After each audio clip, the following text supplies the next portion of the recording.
Hello and welcome to Squid Pro Quo, a Squid Game podcast where there were only 3 rules. 1, a player is not allowed to stop podcasting. 2, a player who refuses the podcast will be eliminated. And 3, the podcast will be terminated if the majority agrees. I'm Sean. And I'm Mike. And welcome back to Squid Game The Challenge. We're on episode 3, The Doll. And boy, oh boy, am I excited to talk about this episode, Sean. But before we get to that, I have an email. Oh, and I have a Discord comment. So I have an email from our good friends Kim and Landon. Yay! Yo, let's go. Hello again, Squid Boys. Kim and Landon here. Sydney had the mix of Spencer's nervousness, Britton's ego, and Lorenzo's clothes. Too bad she only lasted 1 episode. True. For the mysterious lightning bolt arm tattoo, Landon has a theory on how they got there. After the first season of the challenge, Lorenzo spent time learning witchcraft and put a curse on all 456 players. Because in his mind, they are the ones who failed him. The lightning bolt represents the cursed players. That's a very good theory, Landon. Thank you. Thank you, Landon. Landon also disagrees with Sean when he says Kurt's daughter was being too mean, as he understands what it's like to not wanting anything to do with your parent. This is my life now. I wonder how Trey and Leanne are holding up. As for the front man, it's Dick Cheney, with all due respect. Oh, no. Sum up for the season so far. We are definitely back and so glad you're still covering it all. Thank you, Kim and Landon. What a fantastic email. I love that. Incredible. I love that regular Pat set the tone of what kind of emails we're going to receive. And then Kim and Landon they were teed up and they knocked it out of the park. I appreciate you guys. If you want to send us an email like Pat or Kim and Landon, which I haven't said this in the first 2 episodes, kind of embarrassing for me, but you can email us at squidboyssbq@gmail.com. And we will, if we like your email, we will read it on air. And if you want to join the Discord, which I believe there's a link in the description, we have channels where we talk about Squid Game and also BoJack Horseman. What is this crossover episode plug?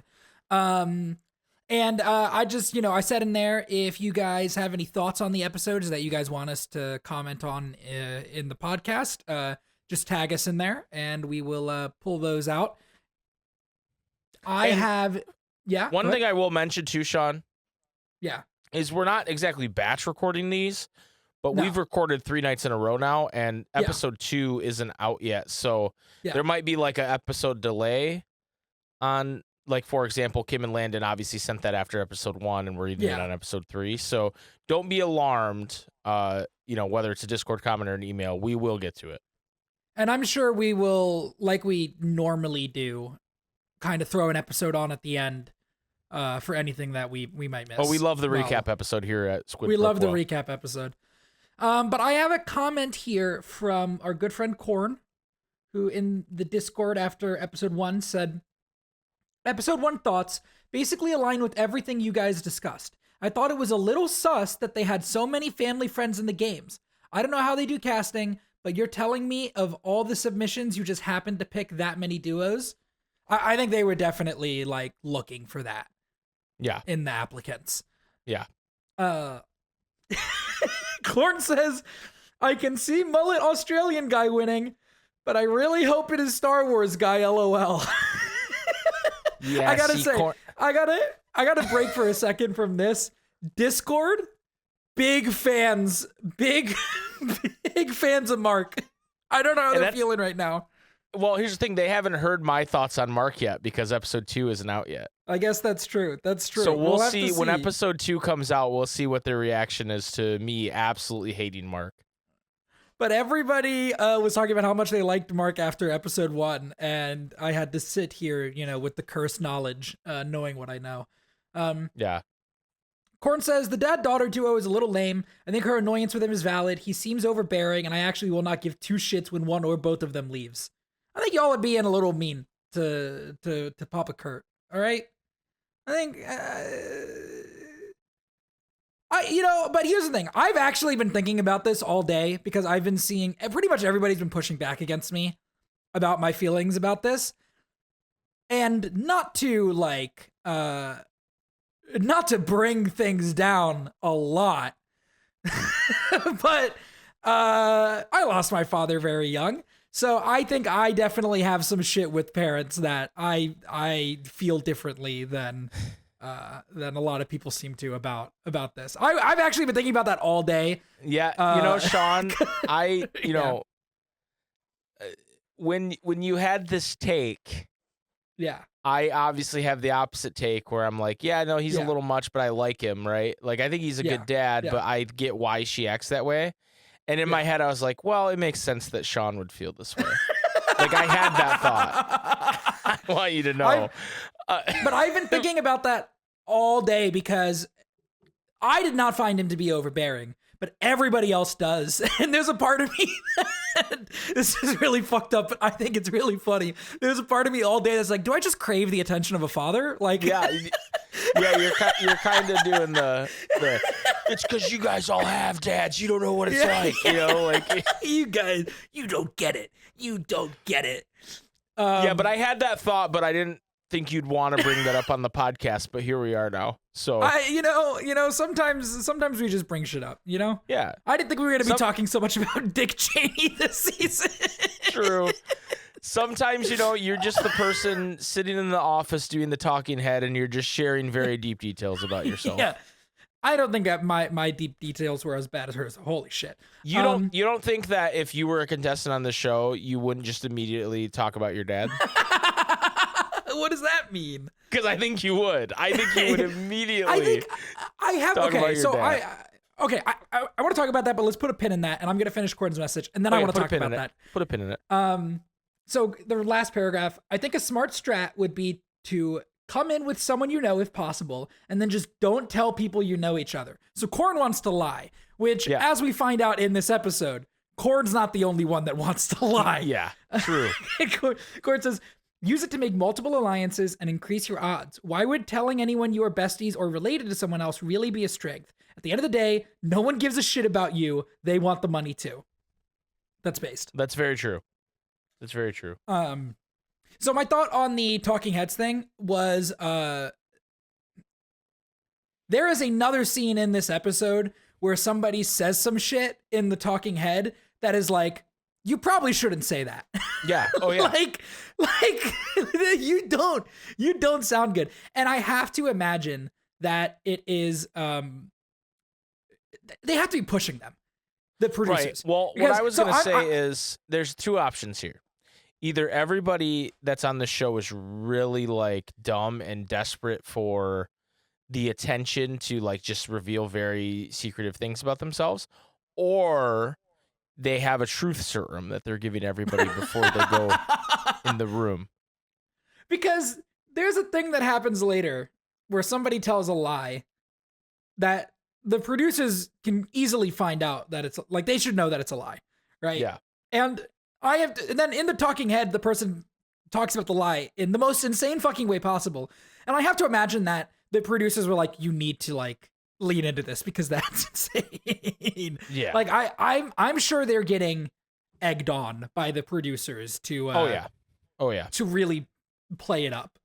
Yeah, definitely. But that's all like the preamble shit I have before the actual episode itself. This was a shorter episode, and I do want to know what you thought about it overall. So anytime there's not like a real game in an episode, it's a bit of a bummer. I know we get the tail end of Catch here, and we get the Russian doll business, but I still thought there was enough intrigue in this episode to keep me going. I mean, I'll tell you, I was living off the high of the first 30 seconds of this episode for probably the whole episode because this, and we'll talk about it when we start talking about the episode in detail, but I couldn't have asked for a better outcome. I really enjoyed this episode. I think this is the one where we're down to a small enough cast after Catch ends that everything is starting to kind of click into place a little bit. Yeah, we're meeting some new characters, which is nice. Yeah, and the way that people feel about each other, there's some maybe longer term stories getting set up at this point. So yeah, let's start with catch, because that's like the first like third of the episode. Yeah. So it starts off where we left off, right before the throw. And I don't remember her name, but the poor woman who has to throw to Mark, she's like, "You got this, right?" And he goes, "I got you." And she goes, "I know you do. I know you do." And she does not believe it. It's very clear she thinks she's going out here. We get some more monologuing from Mark. "I've been dumped on my whole life." You know, and it's just, he's like, "I'm a good human being, though. And like, I'm kind, I'm smart." He keeps, "Be proud of yourself." He keeps saying all this stuff that has nothing to do with catching a ball. Okay. Which was kind of my point in the last episode. She throws him a pretty catchable ball here. Okay. Yeah. And he just, in the worst way, doesn't catch it. It doesn't go well. It doesn't go well. It's in his hands, and he goes, "Damn," and he does this like, "Oh, I fucked up," and she's like, "Oh my God." And he should have kept his targeting computer on. He should have kept it on.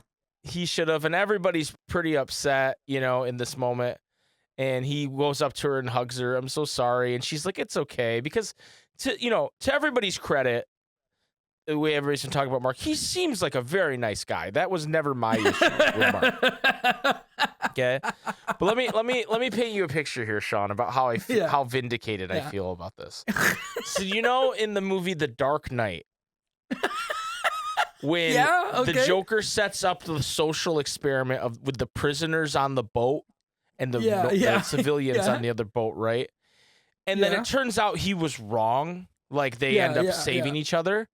Yeah. How I feel is how the Joker would have felt if he was right. Like if they actually did blow up their boats. I've been vindicated. I've been proven right. This guy could not catch a ball if his life depended on it. Okay?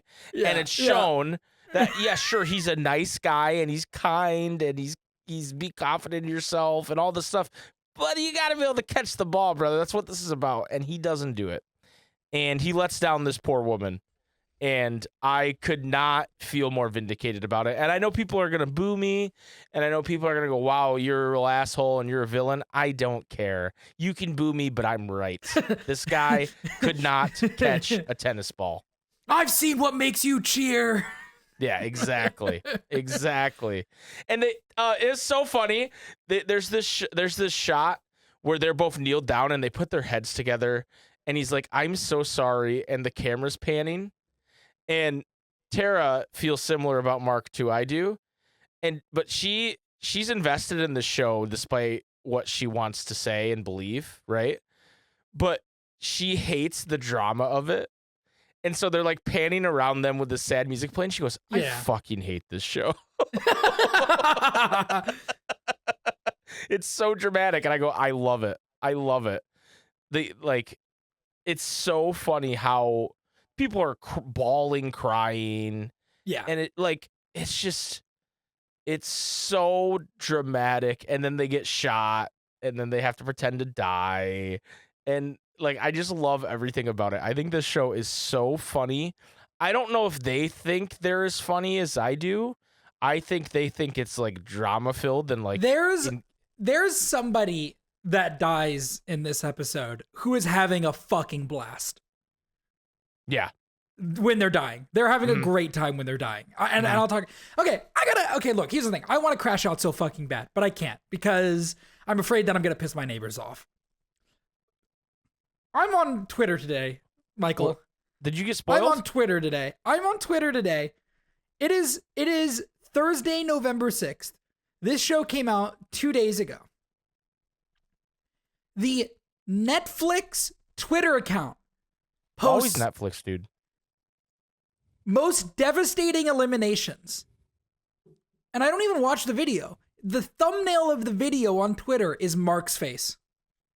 That's crazy. That's a fucking, that's an episode cliffhanger. That you're just, you cliff hung an episode on that shit.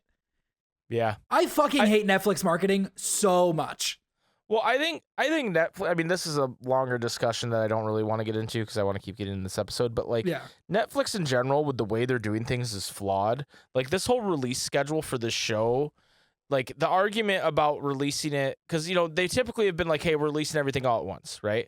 And then people go, oh, well, then it's not in the lexicon of the public, right? So they go, okay, we'll release a few at a time. But they release 4 the first week, 4 the second week, and 1 the final week. That's not, like, you're not stretching this out. It just doesn't make any sense. And then the way they act in their social media and marketing, like you said, is like everybody's watched this frame 1. Everybody knows. And it just doesn't make any sense the way they're doing things. I really don't understand this format of the way they're releasing it. Yeah.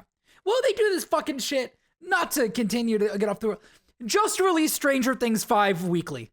Just fucking release it weekly. Like, I don't hate the release schedule that they settled on. Like, I prefer that to if they were to drop the full season at once. Yeah. But, like, you're already dropping it over the course of 3 weeks. Just fucking do weekly. I don't get it. I hate it so much. Yeah, it's weird. The only thing I'll say, push back with the Stranger Things one, is they're planning on having the last episode come out in theaters.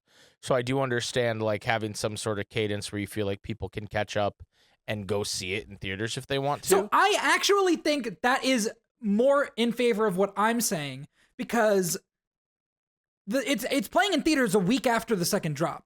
Because the first drop is on Thanksgiving, the second drop is on Christmas, and then the last episode is on New Year's Eve. So you have I guess you're right. It doesn't make a lot of sense that way. You have a month to watch the second half of the season, and then a week to watch whatever 5, 6, 7, 8, whatever the 5, 6, 7. I don't know how many episodes the season is, but like you have less time before the theater. I don't know. I don't want to get into this, but they keep getting closer to.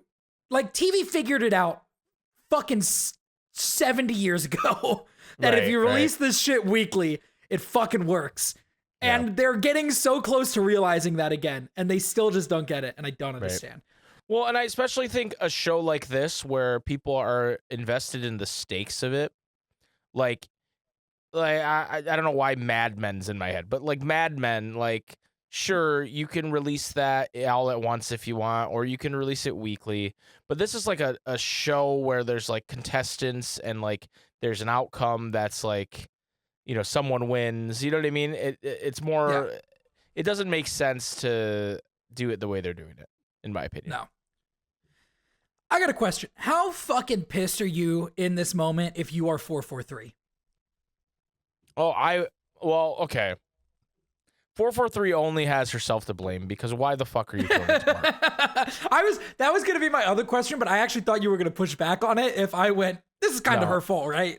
It's kind of her fault. Like, I would, if I were her, I mean, I would take one look at that guy and go, okay, I'm judging him. Ryan was right. I am judging him. He cannot catch.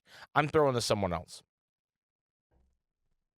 That's what I'm doing. So yes, she has no one to blame but herself, but she also, he did say, I got you. But like, at the same time, you can't trust what that guy's going to say in regards to catching to an athletic act.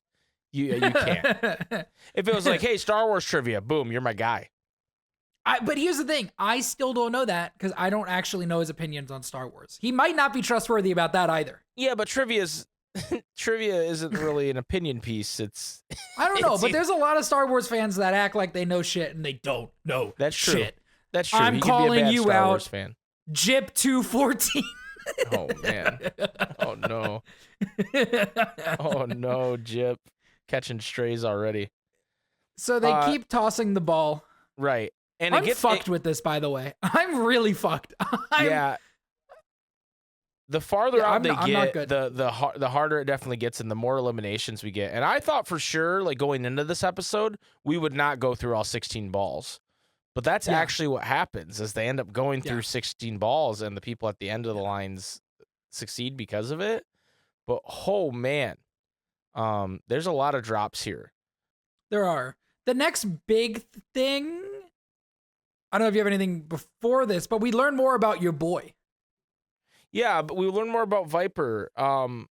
I made the comment that that's not a name, and I still stand by that because he even says, "Hey, this wasn't my original name, but this is like this name makes me feel confident." And I haven't changed my opinion that it's not someone's name, but I'm also like, "Hey, you know what? More power to you, dude.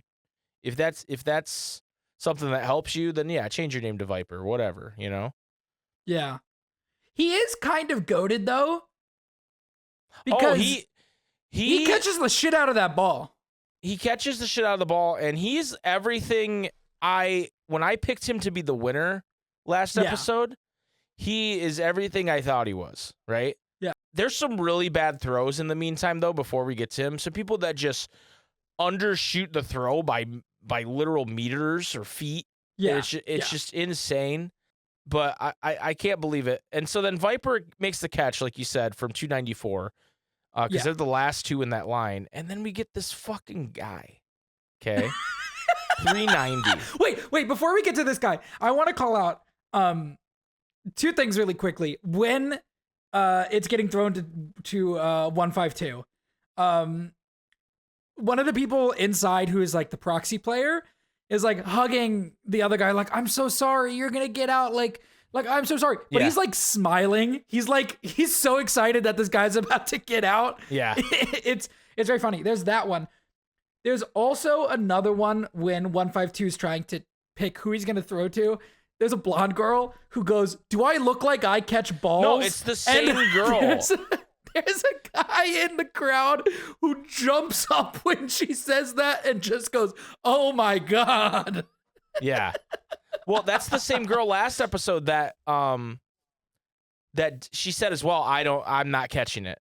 Like she said that as well. She's like, and she's right. She ends up not catching it when she goes, but 390 turns funny his for back. her to go, "Do I look like I catch balls?" Yeah, that's a crazy thing to say. And I liked the other girl that goes, "I have a fever." Yeah. Oh, it gets crazy, the excuses. But 390 Dalton. Yes. Fucking what's the YouTuber's name? Shane Dawson looking ass. Whoa! Holy shit! Oh my God! I mean, I was kind of thinking he had the Anakin Skywalker haircut, but I guess... Anakin did not have that much volume. You're probably right. But he just decides, I'm going to protect my team. I'm turning my back. You can throw it to me, but then we're both going out. And it's like, what? And so then that's when he goes to the other girls. The girl's like, someone's like, I'm the furthest one. The other one's like, I'm sticking at feather. And then the one girl's like, do I look like I catch balls? And it's like, oh. So Viper calls him a coward. And he's like, say whatever you want. I'm protecting my team. And Viper stands on business here, as the kids would say. He's pretty fucking cool. He goes out here, but he goes out like a badass. Also, he's a spin instructor for a living. Yeah. Which is really fucking cool. And he wears this crazy I was like, dude, maybe he is going to be a winner. Outfit in his like talking head. It's like this sleeveless jean jacket with like Shawn Michaels fucking cow patterned pants. Like, Viper's the man. I'm so sad Viper goes out, but he goes out a legend, dude. Like, this is like a hell of a performance by him, and he talks about how he wants to be a rock star. He's like leaning in on the rock star energy, and it's like, yeah, you are, man. Because he goes, it doesn't matter. I'm choosing you. And everybody's like, oh shit, and clapping, and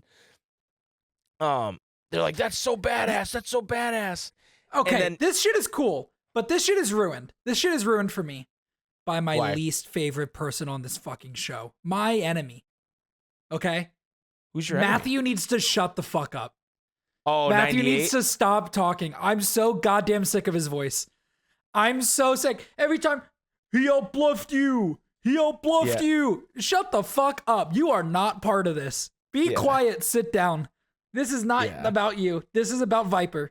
Matthew's pretty bad. Yeah, I agree. I can't, and throughout the rest of the episode, this continues. I can't fucking stand Matthew. Yeah. I need him to get out as soon as possible. Yeah, he's pretty bad.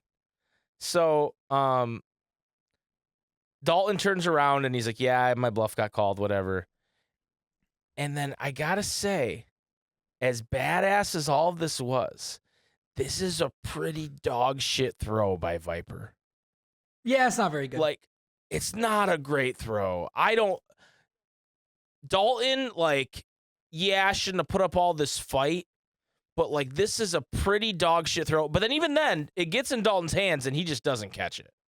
And so also, Dalton would absolutely get reported if fucking this was like a league match, because when it's over, he's like doing the crying emoji with his fucking dude, he's being hand. very disrespectful, like, BMing him. Like, dude, like, report that guy, dude. Yeah. Report that guy. And then, so what this does, Sean, effectively, is it removes the two different people I picked to win in one swoop, Jonty and Viper. Your whole life is different now. You know, what a villain Dalton is. What an absolute villain. And I actually feel Viper's crying here, and I actually do feel bad for Viper. This is the first person crying that I'm like, yeah, okay, I get it. Dalton doesn't even pretend to die, by the way, so I'm sure he got fined.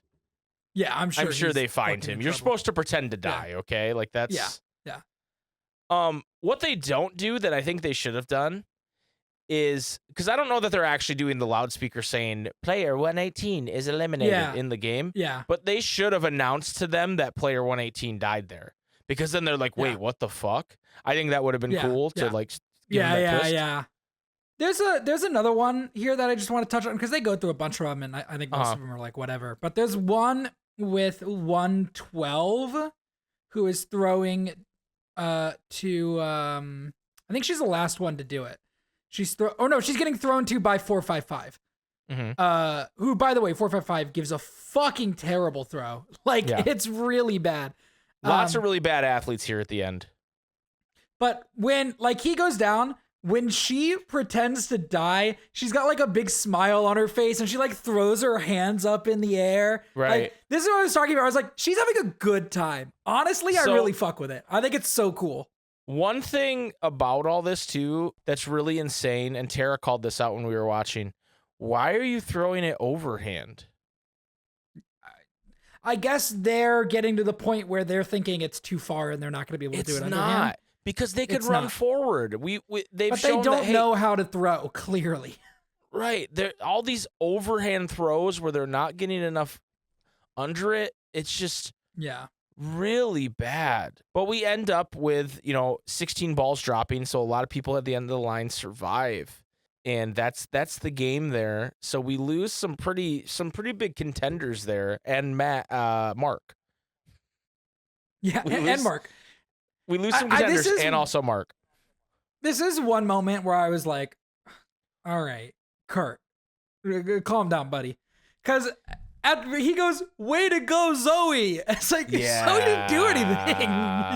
What do you mean? What do you mean, way to go, Zoe? Yeah, dude. Yeah, there are multiple times where he goes in and hugs her, and she hugs her dad back, and then he's like, let me be the only one to talk to Zoe, and she's like immediately talking to other people, because it's like, he's being overbearing, Sean. I know, I get what you're saying. He's probably a good dad, but he needs to cut the tether, okay? Like, probably. So the you guys just don't get it. Yeah, we don't.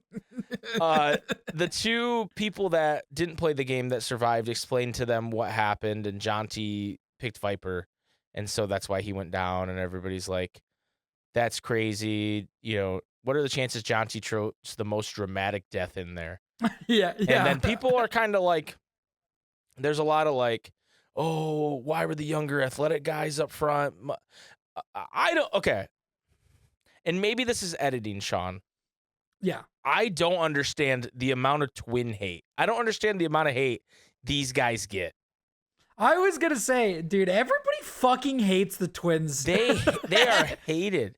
They are number one hated. And I get like the one twin was going to go back on their plan, but he ended up doing the plan. Like, and so. Well, and I like this isn't explicit, but I think you can tell by everybody's faces, where everybody's like talking shit about the twins, and then Matthew goes to sit with them and to like talk to them, and you can tell they don't fuck with Matthew at all. No. Like, they do not like him. No, and I think that's why he originally didn't want to throw to him. right? I think this is what is I'm finding so entertaining right now about the group that we've gotten down to. I don't think any of these people like each other.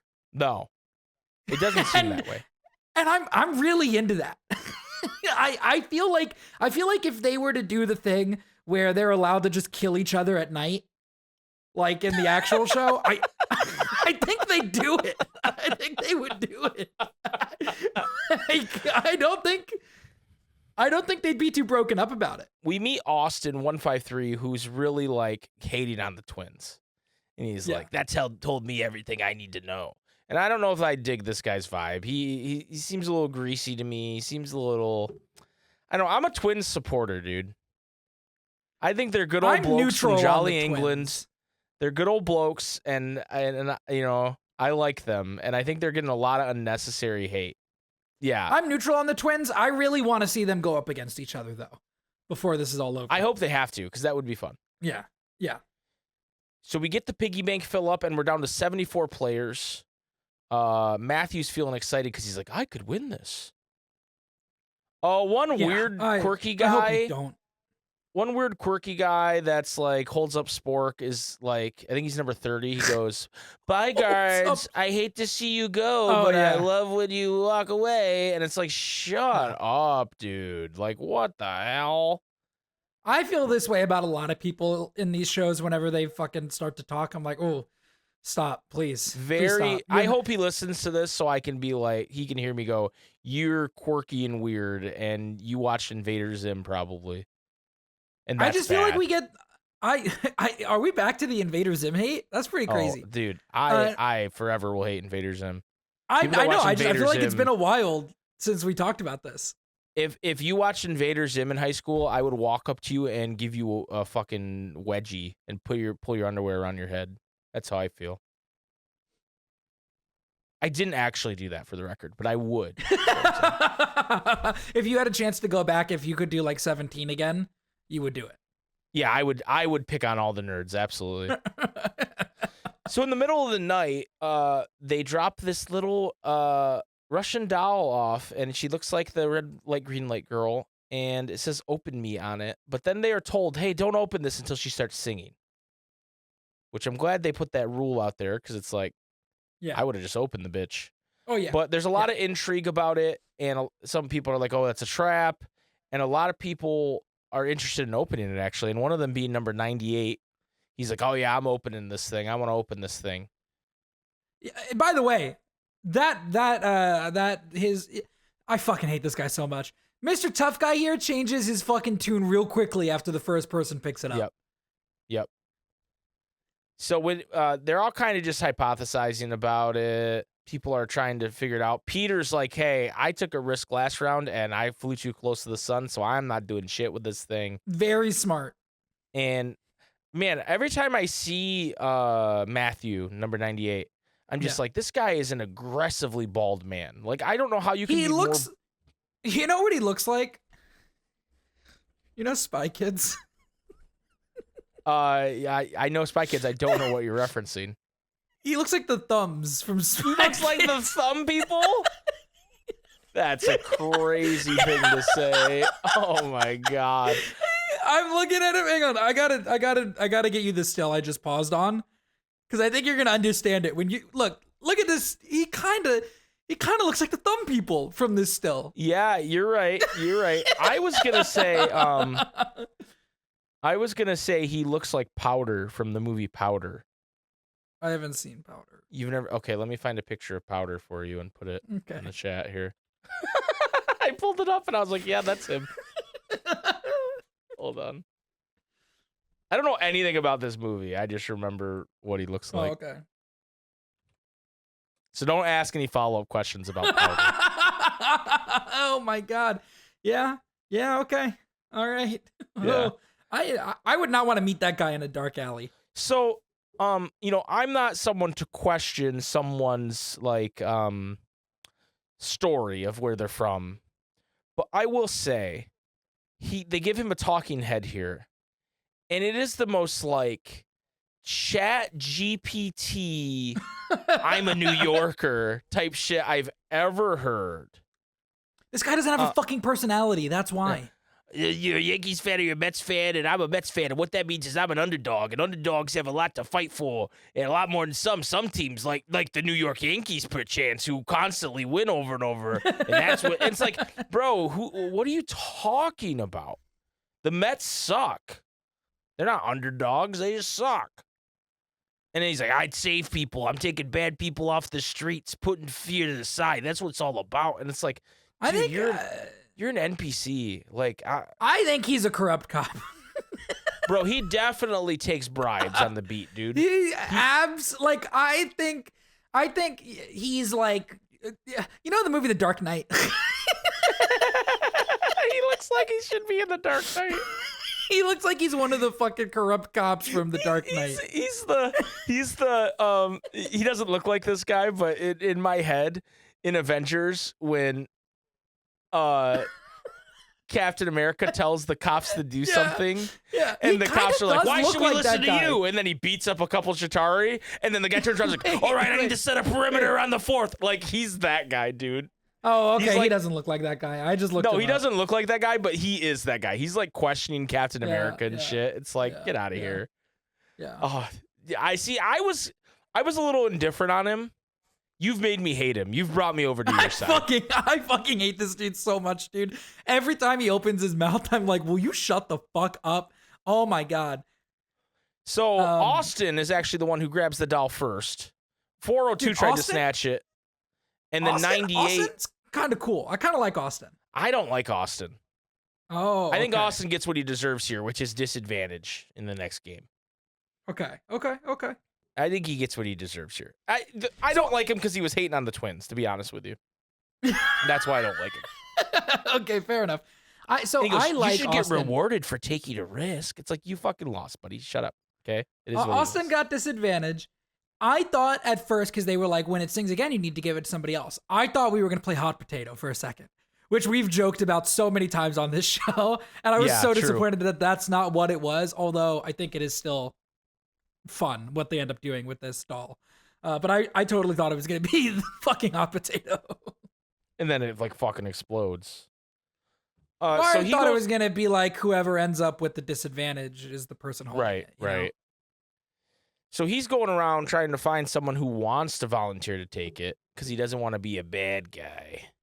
Yeah. And he's having trouble finding people because everybody's kind of like, yo, you got a disadvantage. I don't really want that. There's one guy, they're talking about how 98 should get it. And the guy goes, yeah, he's a cop, bro. And the other guy's like, oh, for real? And he's like, yeah, he's a cop. And they're just like 2 sentences short of saying a cab. Am I right? You know what I mean? Like that. Yeah. Netflix cut that out. They definitely said it. But they absolutely did. So 153, the reason I like him so much, and I think I'm gonna win you over as well. Okay. I'm gonna take a screenshot of what I've got right now. Okay. So he is like, all right, it's time for me to pick somebody to give this to. And he's like, hey, 098, you said you wanted this. And 098 is like, well, I think it was my destiny to have it the first time, man. Like I don't know. He goes coward shit real quick. Yeah, he does. Goes coward shit real quick. And it cuts back to Austin, who goes, cool. And he has this look on his face. Yeah. I did just see that too. He's like, he loved it so much. He's like, this motherfucker right here. Who does end up taking it voluntarily is Greg, number 417. Dude, and I like Greg. Kind of goated. I kind of like Greg too. Dude. I like Greg. I think Greg has aura. Greg goes smiling real big. He says, give me that thing, dude. Give me that thing. Dude, he holds up one little finger, dude. He's like, right here, brother. Yeah, Greg is a Chad, dude. He's like, there's a number of layers here. They can't all be bad. And he's so right, this Greg. Yeah. 417, Greg. I like him a lot. Greg opens it up. And number 98, like, gets to the front. Like, I got to see what it was. Because he's a fucking snake. Yeah. I fucking hate this dude so much, dude. And it just says, better luck next time. The 8-ball, like the 8-ball equivalent of, no, I don't have an answer for you at this time, kind of shit. Yeah. And so he, 98's like, good job, man. Yeah, dude, I hate him now. God, you got me turned real fast. dude, he fucking sucks. Okay, we move on. Yes. To what is the best part of this episode, the best part of the season so far, maybe top 3 parts of Squid Game the challenge. Wow. Because we are introduced to player number 415, Eric. And if you look at the player list chart that I have, I wrote down his profession, even though it wasn't given to us, because this man is a sociopath. This guy's fucking insane. This guy is if Lorenzo had charisma. This guy's insane. Well, this hold on. crazy. I think Lorenzo has Riz. Hold on here. Everything. Here's the thing. Eric got in my head. I don't know if I believe anything he said throughout the entire episode. True. He has a whole talking head later that I was writing down on notes, and then I was like, am I being lied to? I was like, I don't know if this is true or not. So he basically lies and says it's his birthday. And then on top of that goes, hey, this is really tough for me. But right before I left, I found out my girlfriend was pregnant. And everybody's like, oh, man, wow. And then he reveals that it's all a lie. Like, every part of it is a lie. He gets in a talking head, and he goes, my strategy is basically to wake up every morning, lie some more, and then when I start getting tired and think maybe I've done enough lying for the day, I'm going to keep lying some more. So he accepts birthday hugs from everybody. like he's so crazy. And it's such a twist. It's such a good fucking twist. I lost my shit both times that he reveals the lie or whatever. Cause he does the birthday thing. And then they cut to him where he goes, it's not my birthday. And then it cuts back to him doing the talking about his his partner and the baby. And then he goes, yeah, that baby's not real. Yeah. And both times I lost it. Yeah, Eric's a psychopath. He's a sociopath. Dude, this guy's insane. And my new favorite character on the show. Yeah, everybody hugs him. He's like, this is making me so much happier. Yeah. And Tara was like, what a freak. And then he goes, I had the best life that your childhood you could ask for. And Tara's like, oh, well, that makes sense. But then he goes, I had 2 moms. And she goes, oh, that makes less sense. Okay, I actually have a question. I meant to research this, but I completely forgot. Okay. Have you heard about, so he talks about that there's 15 or 16 other half siblings. And then later he says there's 150. Yeah, he says 150 of us. So there's a famous Netflix documentary about this guy. He's a doctor that when women would come to him for that kind of consultation. Wait. Are you saying this is? I'm asking you. I'm asking you. This guy would put his own sperm in women instead of the sperm when whatever. I've heard of this. I've heard of this. I'm pretty sure that means this kid was one of those babies. Because how else would there be 150 of them? I mean, the world could be a really fucked up place. I don't know that that's the only example of something like that. Yeah, it's the most famous one. And it's the only one I know of personally. Yeah. So I was like, I'm going to his player card on Netflix on Tudum. I don't think they draw attention to that though. Do you think? No, I don't think so. Yeah, no. All it says is, so he's 33. Game design student. Yeah, that's what is. They did tell us that actually. Now that you said it, I remember. You wrote Massachusetts. Sociopath. Wait, what does he say his sign is? Oh, I don't know if that was him. No, he does, because that's why they ask when's your birthday. Because Aquarius. Dude, he's a fucking Scorpio. He lied about his sign. Well, he knew he was lying about his birthday. He had to say the right one, right? But I kind of just assumed that he went into the lie of the birthday to No, he planned this. I thought he just got caught in that. Dude, he planned this. That's even crazier. It wouldn't surprise me if he's one of these kids that came from this fucked up doctor. It would not surprise me. Who was inseminating women with his own sperm. His Instagram bio says will help craft lies. Yeah, unless this whole thing he said is a lie. Which is the thing. It might be. It might be. He might be just a liar. We know he's a liar, but he might be more of a liar than we thought. Yeah. This guy's crazy. Yeah. So anyway, everybody keep a lookout for that. Maybe that's yeah. I whenever you are out in public, just make certain he's not near you. Yeah, for sure. So moving on, the doll starts singing again, and Isaiah, number 410, is like, "Hey, I'm taking it from you, brother. I got this." And so he's gonna open it up to find out that he gets a special treat, and it's a cake. And he starts, it's a big ass cake, right? Like it would be insane of him to just eat this whole cake on his own, right? Yeah. It's too big of a cake for one person. It's not like a personal cake, okay? Yeah. So he starts giving it to people, which is the right call. Yeah. And Natasha, whose number escapes me, starts kind of giving him flack for that. And like, this is fake. He's giving out this cake to people. That's fake. I don't think that. By the way, it's a good looking cake. It's a good looking cake. Someone says that's a fat ass cake.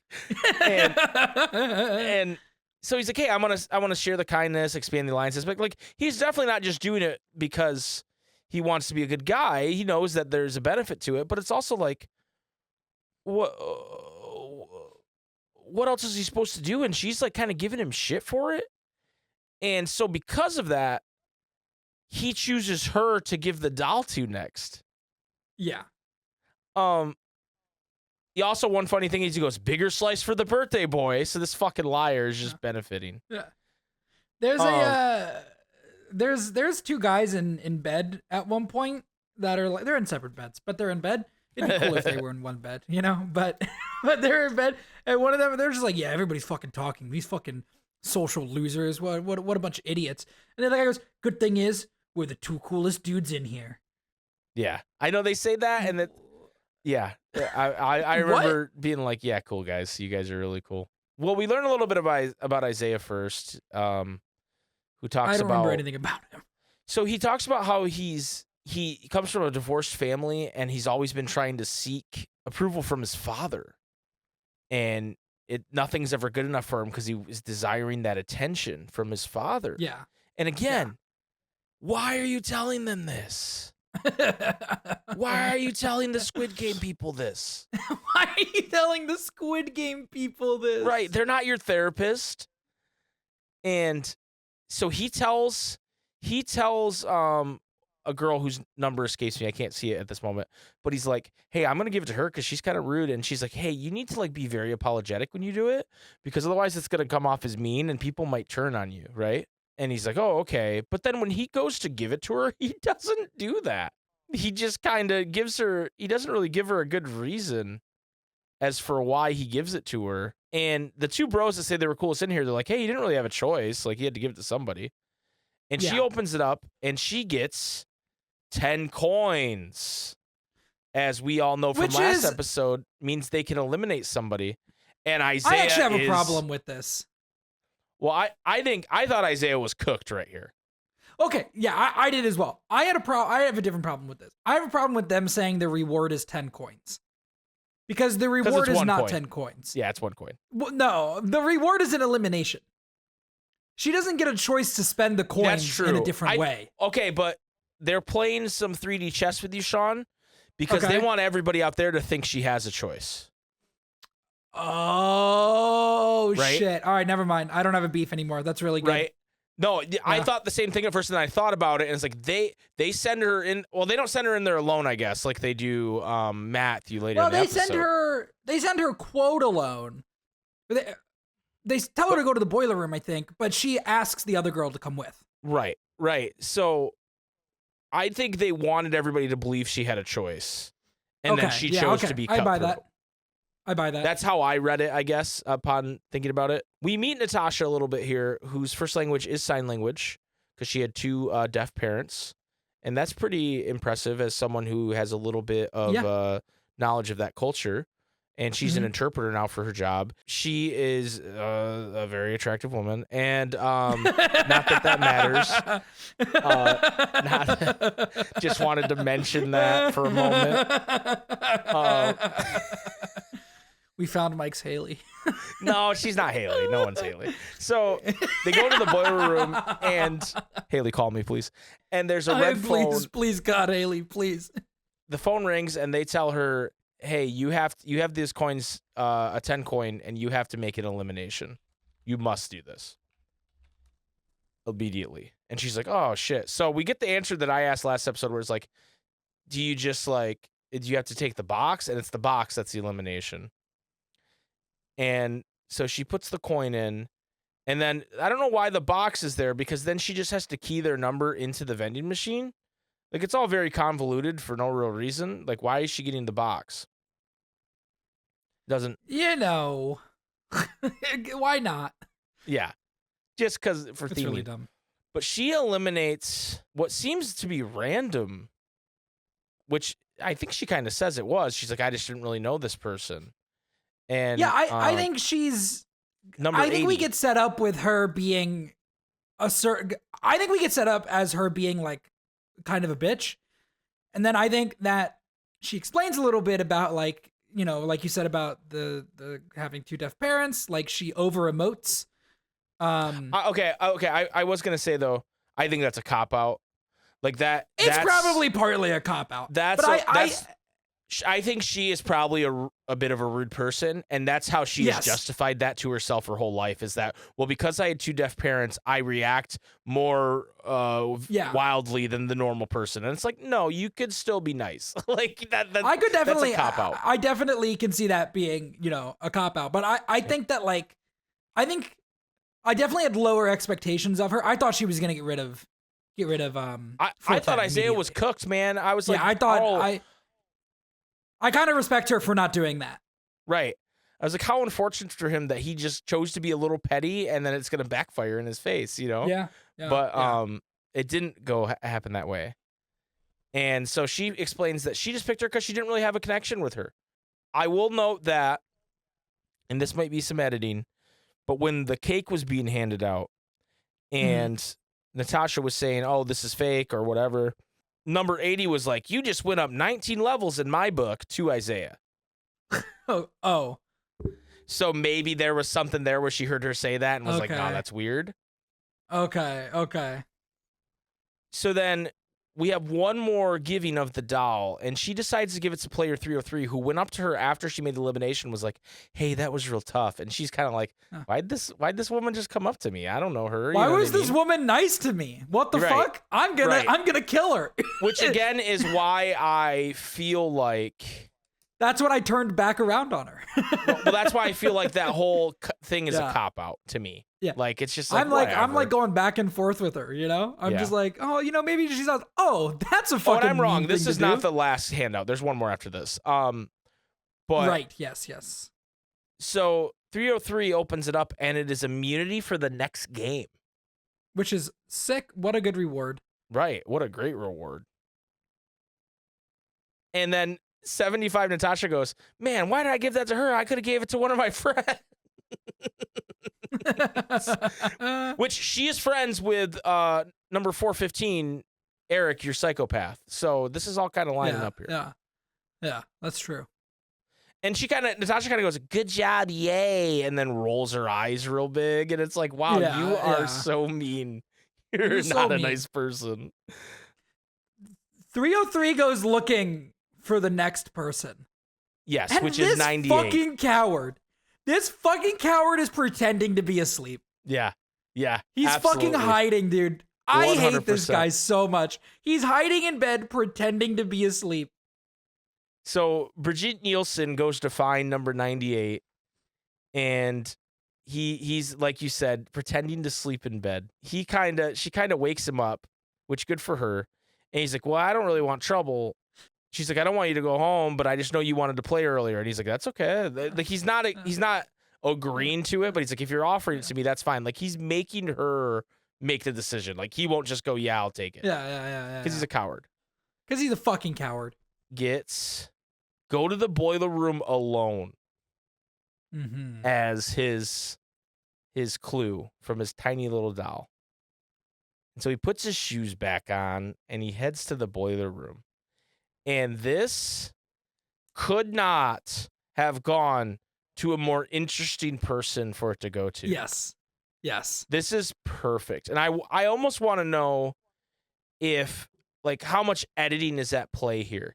If he was really this not well liked, or if it was just a couple people, or if they decided to, once he got the totem, to what to say to him on the phone, right? If someone else had gotten it, does that mean they were going to say something else to them on the phone, right? But with him, they were like, oh, this is perfect for this. I'd really like to talk to the producers of the show and know how they decided this. God.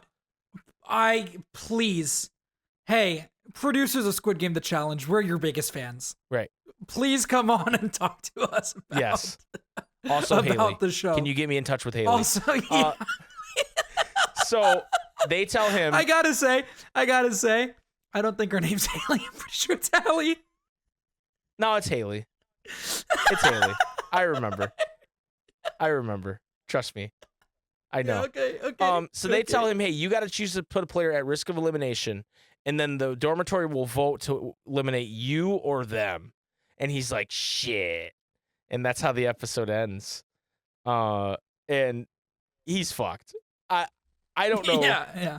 I don't know who he could pick that people would go, yeah, let's eliminate him instead of the cop. You know? Like, he is so fucked. The only thing I can think of is the apparently the twins have such a bad reputation. Maybe you could put one of the twins up against you. But even then, I just don't think... Can you see an outcome where he's not the one that's chosen to be eliminated? I can't. I really can't. I can't either. Unless, again, this is a really good edit job and they're playing us. But I don't know. This guy seems very unlikable to everybody. Yeah, no, I think he's fucked. Yeah, I agree. I think he's done. So, yeah, that's the episode. Let's do our categories, Sean. All right, who do you think was the best player of the episode?